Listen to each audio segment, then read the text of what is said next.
Hey everybody, this is Beelit, and I wanted to actually make a video talking about the Naruto manga, the series as it is right now, and kind of like predictions and theories of what's going to happen. The latest manga is 664, so if you are not caught up to 664, that's the latest manga at this point that I'm actually making the video. So there's a chance that if you're not caught up, there might be some spoilers in here, so keep that in mind. If you're not caught up and you don't want to take the chance, then you might want to click away from the video. But there are a few things that I kind of want to talk about, a few key things. First of all, Orochimaru. I have no idea what Orochimaru is planning. It was hinted, actually in 664, the latest one, that he might actually try to go for Sasuke's body again, but I don't completely buy that. I feel like there's more to it this time. I don't think that Orochimaru is still the same Orochimaru now.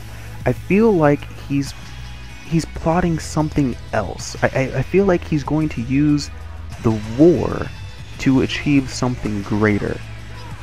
I don't think he's planning on trying to take over Madara's body. That seems very, very gutsy. Maybe he is. I don't freaking know.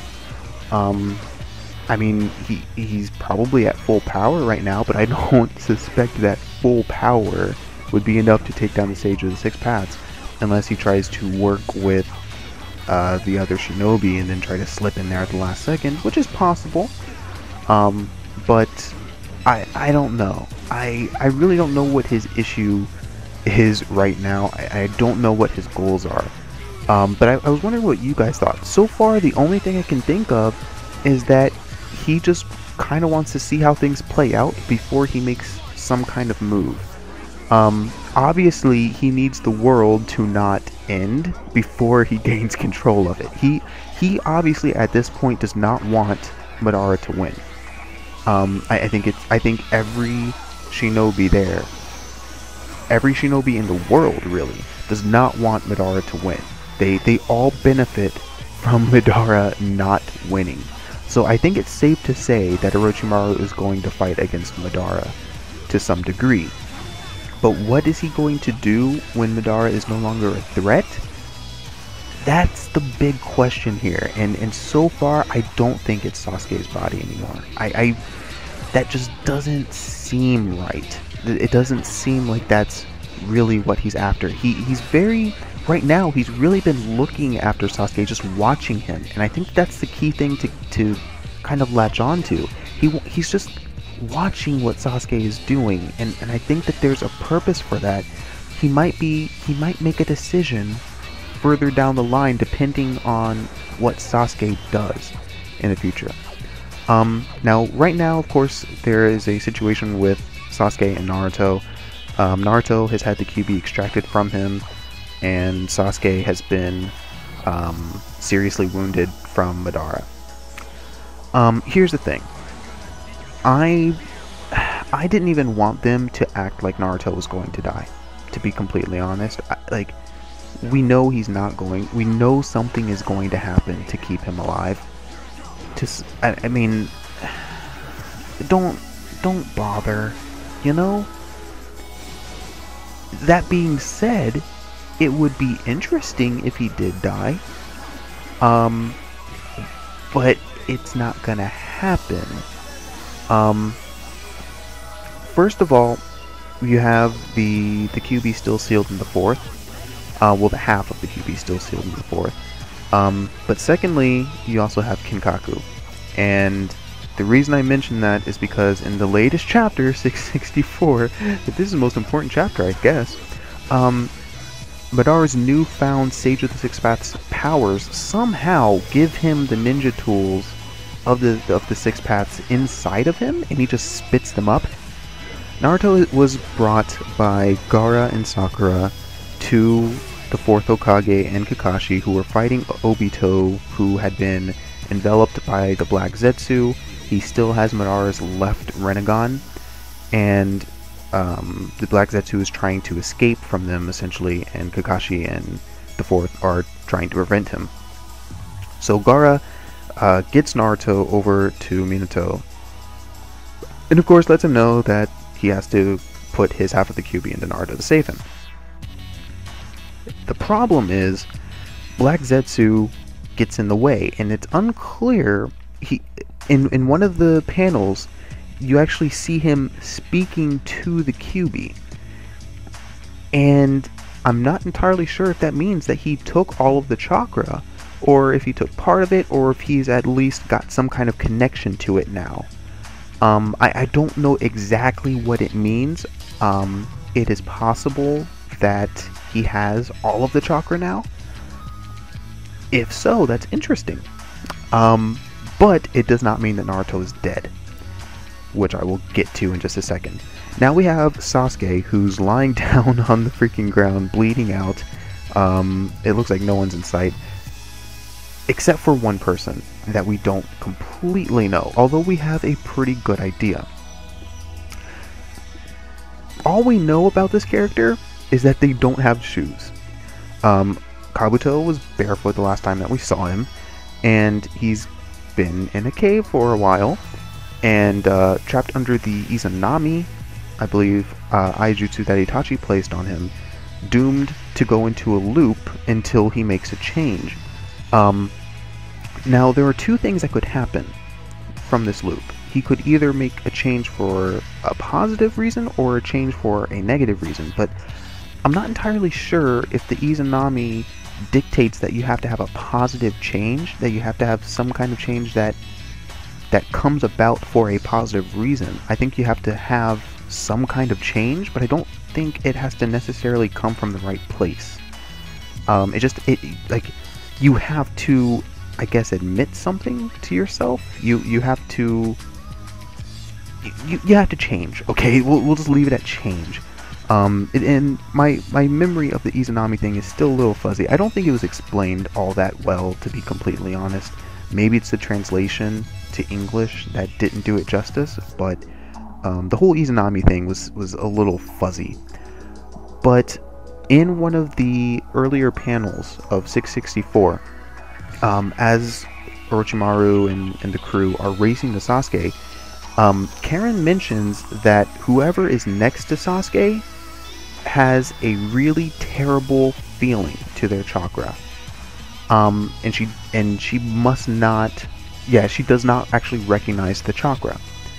So this is a little weird to assume that it's Kabuto, because you might think that Karen would recognize Kabuto's chakra, but would Kabuto have a really terrible feeling to his chakra? That's kind of fishy, you know, and that's the only thing that kind of throws a wrench into the idea that it might be Kabuto. But who else would it be? I don't freaking know. We haven't seen Izuna. A lot of people have thought that Madara's brother might... a lot of people are actually thinking that Madara's brother might be Toby a long time ago. I guess technically I mean, if Madara was alive as long as he was, I mean, maybe Izuna was as well. I don't freaking know. Anything can be pulled out and just given an explanation. And we might not have a good explanation ourselves for it, because we just don't know whatever Kishimoto decides to write into fact. But right now, that's a huge wild card, and what happens to Sasuke is probably going to be directly related to who this character is. So that's something interesting to watch, but I have no freaking idea at this point who this character is, what their intentions are, and what Sasuke is going to do with his interaction to this character. But I don't think that Sasuke is going to die yet, and I don't think Naruto is going to die yet.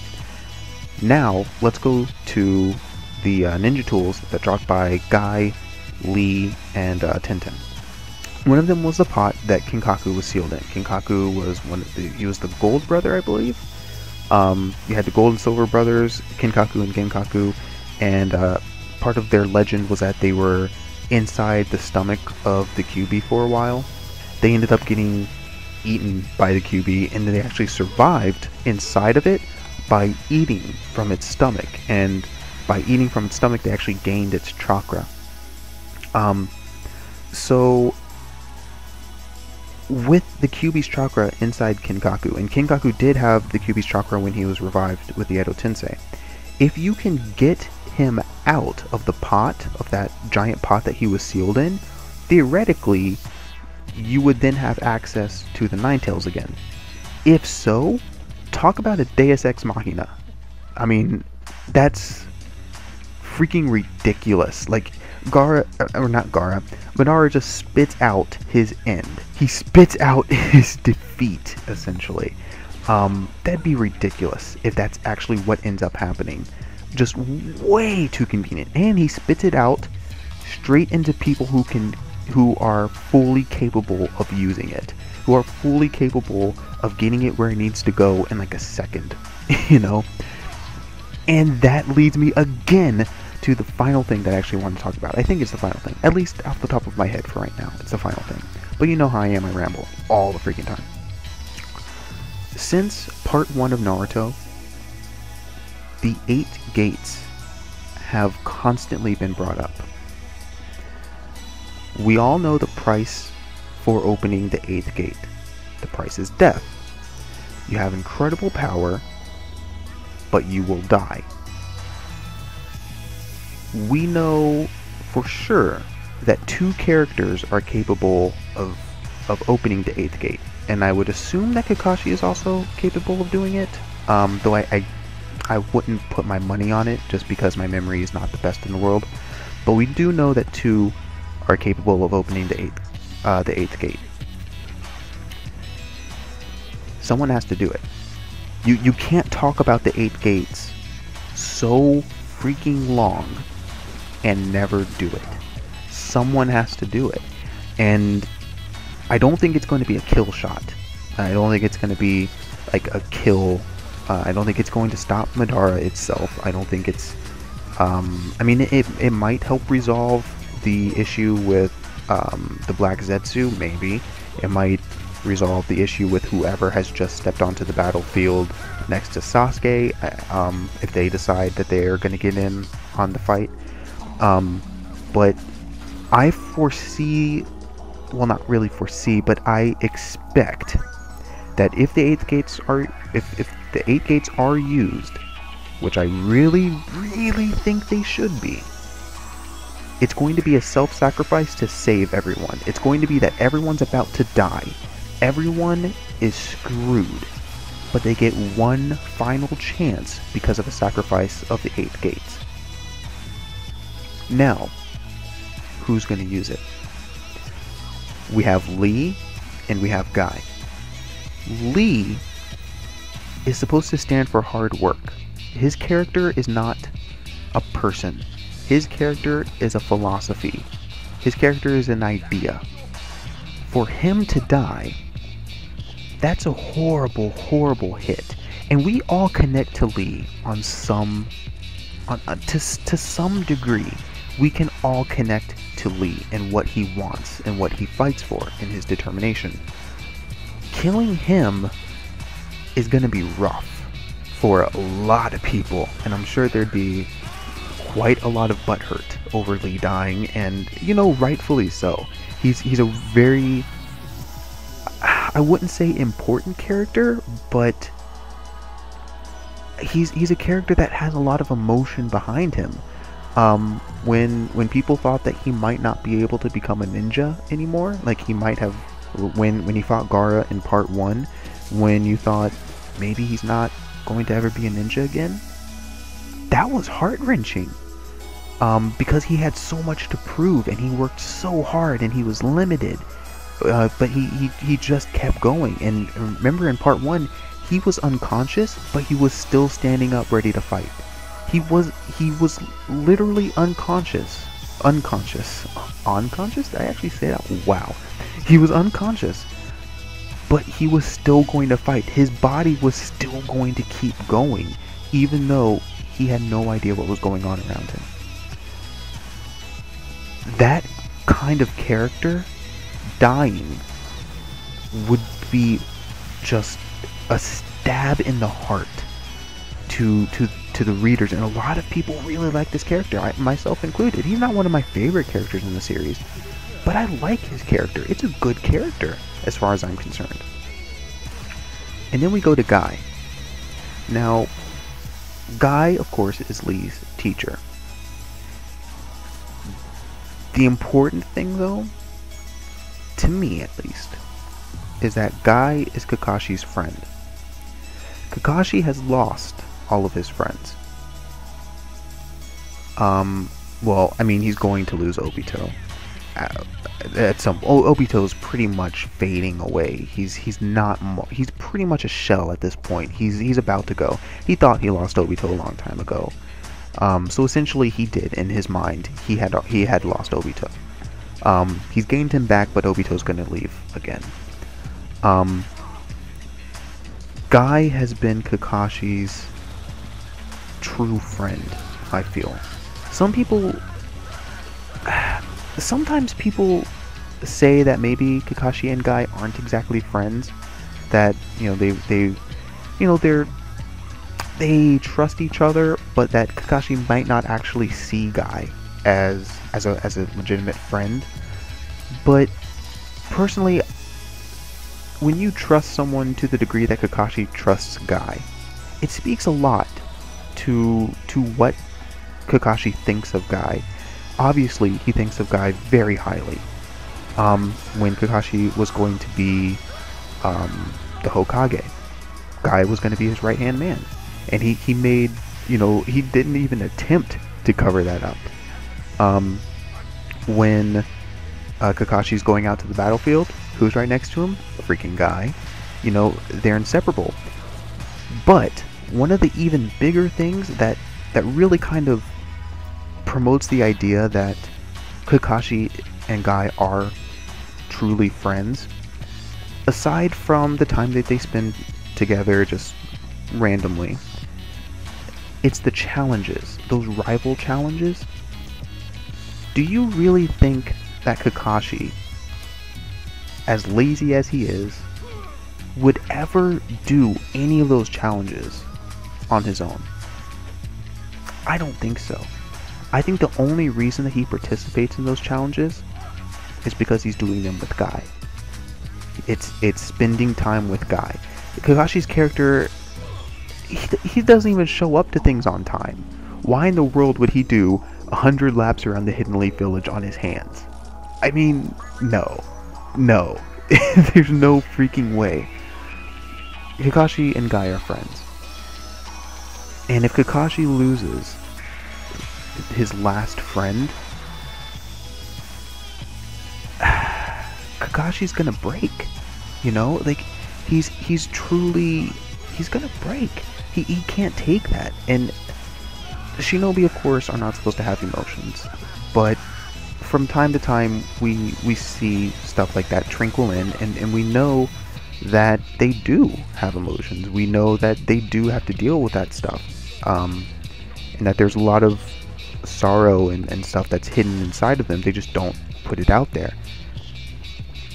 Kakashi, I don't think losing... I think that losing Guy would break Kakashi beyond repair.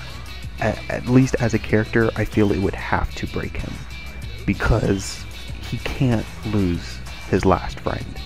And it would be heart-wrenching for Kakashi to lose that, you know? So we have Lee and we have Guy. We have a lose-lose situation, but someone's got to die. Lee has just lost his comrade. He just lost, you know, that I guess goal that he always had. He wanted to beat Neji, and now that goal is gone. He's already kind of hurt. Neji was also a friend. You know, he was a rival, but he was a friend as well. He was a teammate. He was a comrade. He's lost that. If he loses his teacher too, that's gonna hurt as well. If Lee dies, then everything that he stands for, it's gonna be a hit. You know, he's such a great character. Everyone loves what he stands for and what he's done. That him dying is gonna hurt, but someone's gotta die. as far as I'm concerned, someone has to get to the 8th gate, because you can't talk about it and not deliver.